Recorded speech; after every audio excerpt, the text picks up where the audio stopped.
Integrate the inner child to become strong. Part 1a. There is a lot of information about empaths and sensitive people, but most of this information makes us powerless. They assume that we cannot integrate the inner child. Some believe that empaths are vulnerable little wallflowers who have to protect themselves at all costs from outside energy. There is also a belief that empathy is a kind of curse.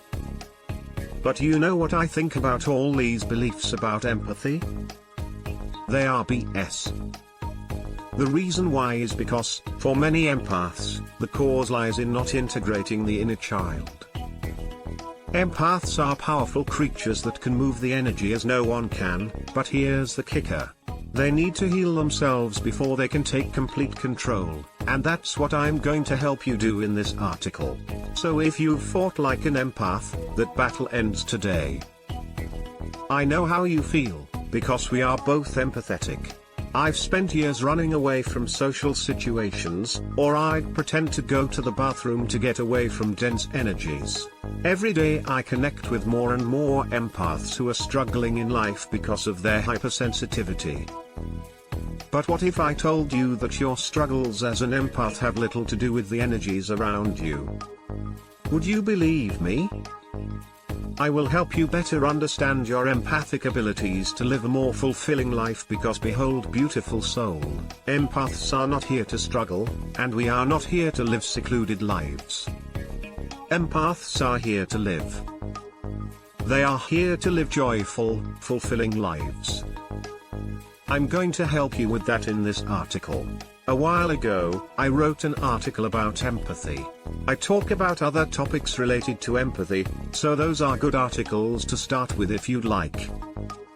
I will help you understand why empaths struggle so much in life, and no, it has nothing to do with the energies around them.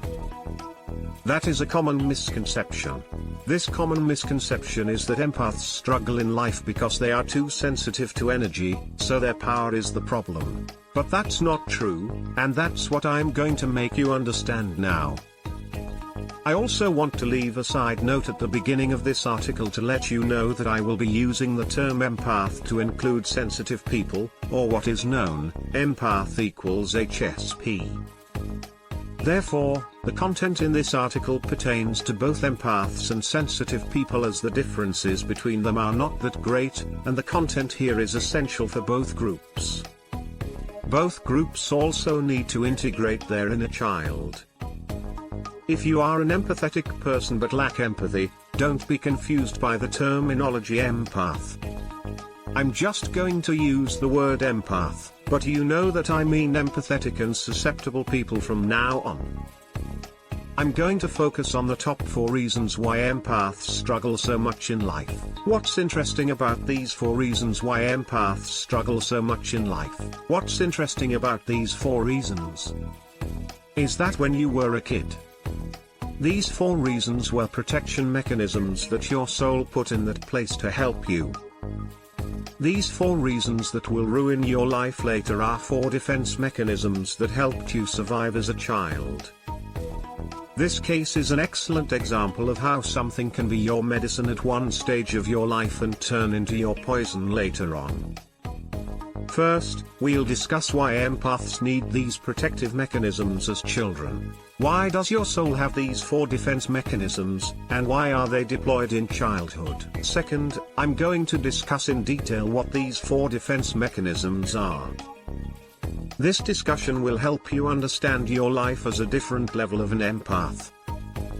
Let me know in the comments below what your coping mechanism has been so far when you're done reading.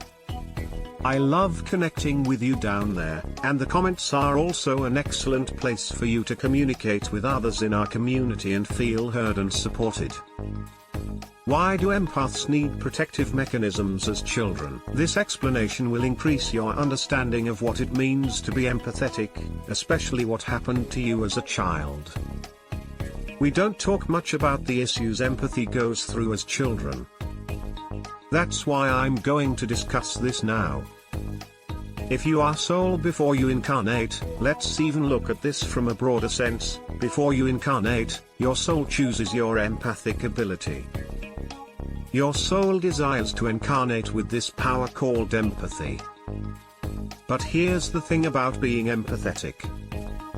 Because you are extremely sensitive to energy, and the soul knows that what the soul does is it always has these kinds of protective mechanisms or escape valves. These are defense mechanisms it uses, which I can deploy when needed, especially if the empath is going through childhood trauma, which occurs with empathy. I have not yet met a single empath who tells me that they had a genuinely wonderful childhood full of love and no pain and no trauma. The majority of empaths seem to embody troubled families, troubled ancestral lines with a lot of trauma and trouble. So, that's where these 4 defense mechanisms come in handy. I want to give you an example to understand this from a 3D physical perspective, even from a scientific perspective. Many studies have been done on orphanages in Russia and China where they have studied these orphanages. They have found that when babies are left in cribs in these orphanages, when they are left in cribs, they say, if they are not touched or cared for, the babies may even die. This case has been scientifically reported in both orphanages in Russia and China, and probably worldwide. This case is an example to see how sensitive a child is in general. How sensitive a child is, but now I want you to take this example of a child likely to die if not touched when it is a baby. Now I want you to take this and multiply it by 10 because you are an empath. Because empathetic children are vastly more sensitive than non-empathic children. What happens is that if you incarnate as an empath, you risk not surviving childhood. You are especially at risk if you have trauma or painful situations in your family or wherever you grow up. Therefore, the soul knows this in advance and has these protection mechanisms that it can deploy because the soul continuously checks in and sees how your physical body is doing as a child. The soul is constantly checking in and checking, how you're doing. How are you coping with this trauma? Is your family situation harrowing? Is your biological system going to be overloaded? Your soul is constantly watching this. The defense mechanisms I'm going to talk about are survival mechanisms. Survival mechanisms that the spiritual quantum part of you knows because it is so wise. It knows that there are certain risks, especially in childhood. Your soul knows that certain risks are involved in choosing to embody as an empath, especially in childhood. It always has these defense mechanisms that I may or may not deploy depending on how you handle the situations you are faced with. There is a reason why the soul has these protective mechanisms for you that it may or may not deploy in your childhood. Because you are so sensitive that there is a risk that as a child, you will not survive your childhood with your empathic abilities if these protective mechanisms were not in place. Which 4 defense mechanisms have I been talking about for a while? Don't forget to like our video.